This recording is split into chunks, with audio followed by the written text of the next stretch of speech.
نہیں وہ جرنلسٹ نہیں بنتا ہے. جرنلسٹ ایک بالکل الگ چیز ہے. اور اس میں ایک اور مزید بات میں کہنا میں کہنا چاہوں گا کہ جرنلزم میں آپ کو ایک تو آپ نے صرف بتا دیا یہ ہوا, وہ تو کوئی بھی بتا سکتا ہے, آپ کیمرہ لگا دیں وہ کیمرہ بھی بتا دے گا, مگر ایک آپ نے ذرا تحقیق کی زیادہ, اچھا انہوں نے یہ فیصلہ کیا, پہلا ان کا فیصلہ ایسے تھا تو یہ ان کی رائے بدل گئی, یہ اب آپ کی وہ آئی ایبلٹی جرنلسٹک ایبلٹی. تو یہ ایسے تو کوئی بھی آپ کسی کو بھی بھیج دیں آج کیا وہ جا کے آپ کو بتا دے گا یہ اچھی طرح سے, مگر وہ اس کا بیک گراؤنڈ, اس کا انفارمیشن, پھر آئین کی روح سے, قانون کی روح سے, اب یہ ذرا آپ کا جرنلزم کا پہلو اس میں آتا ہے. تو ایک فون اٹھانا یا ایک کیمرہ اٹھانا یا کسی اخبار سے منسلک ہو جانا یا کسی میڈیا سے منسلک ہو جانا میرے حساب سے جرنلسٹ نہیں بنتا ہے. جرنلسٹ ذرا سا فرق ہوتا ہے, تو وہ اس کو یہ چیزیں تحقیق کر لے, ذرا سی رائے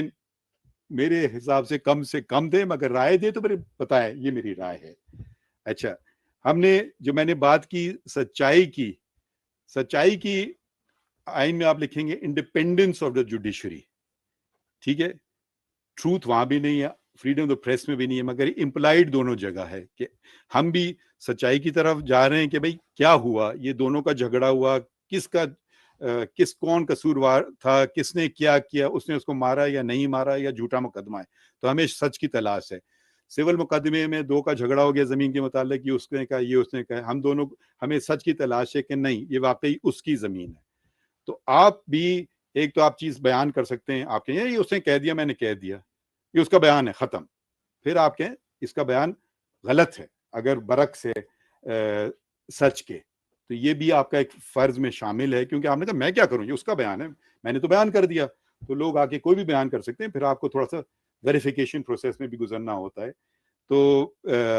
کوئی صاحب کبھی ہائی کورٹ سپریم کورٹ آئے ہی نہیں اور انہیں بتا دیا یہ ہوا سپریم کورٹ میں, اب وہ کیسے ویریفائی کریں گے؟ وہ بھی جرنلسٹ ہیں, وہ پھر کسی جرنلسٹ سے, آپ جیسے جرنلسٹ سے پوچھیں گے یہ ہاں,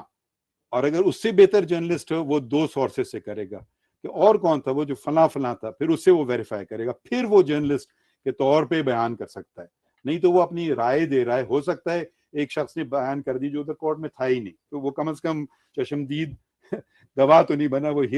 ہم اس کو قانون میں ہیر سے کہتے ہیں, کسی سنی سنائی بات پہ عمل کیا. ایک ہے میں خود تھا, میں نے دیکھا اور میں نے یہ سنا اور میں اب آپ کو یہ بیان کر رہا ہوں. اچھا, سچ کی اہمیت کیا ہے؟ میں اسلام سے پہلے بھی سچ کی اہمیت تھی, ہم لوگ قرآن شریف سے آغاز بھی کرتے ہیں اور کرنا چاہیے ہے, مگر انجیل میں ایک لیٹن میں ویریتاس ووس لبرابت,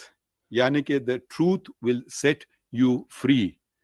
یا اگر اردو میں ترجمہ کروں سچ آپ کو آزاد کرے گا. یہ جون میں اپوسٹل 8ویں باب کی آیت 32 ہے, اور اس کا رسول اللہ حضرت عیسیٰ صلی اللہ علیہ وسلم کے جو ہیں ان کی زبان تھی آرمیک, مگر آرمیک میں آپ کو بائبلز نہیں ملیں گی, وہ لیٹن یا انگریزی میں ہیں, تو ان کی زبان زیادہ عربی سے ملتی تھی. حضرت عیسیٰ علیہ السلام, معاف کیجیے, حضرت عیسیٰ علیہ السلام. اچھا, اب اس کا کوئی ذکر, اب ہم آتے ہیں قرآن شریف میں, اس کا ذکر قرآن شریف میں بھی ہے, اور وہ ہے سورہ توبہ کی آیت 119, کونوا مع الصادقین, سچوں کے ساتھ کھڑے ہو. تو ہم ہر کا فنکشن جب کرتے ہیں تو اگر اپروپریٹ ہم ورس بھی کوشش کریں قرآن شریف کی, اگر آپ ذکر کر رہے ہیں قرآن شریف کا تو پھر اپروپریٹ ورس بھی,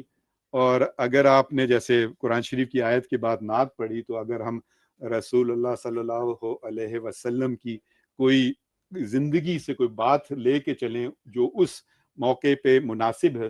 تو وہ میرے خیال میں ایک زیادہ بہتر میسج بیچتی ہے.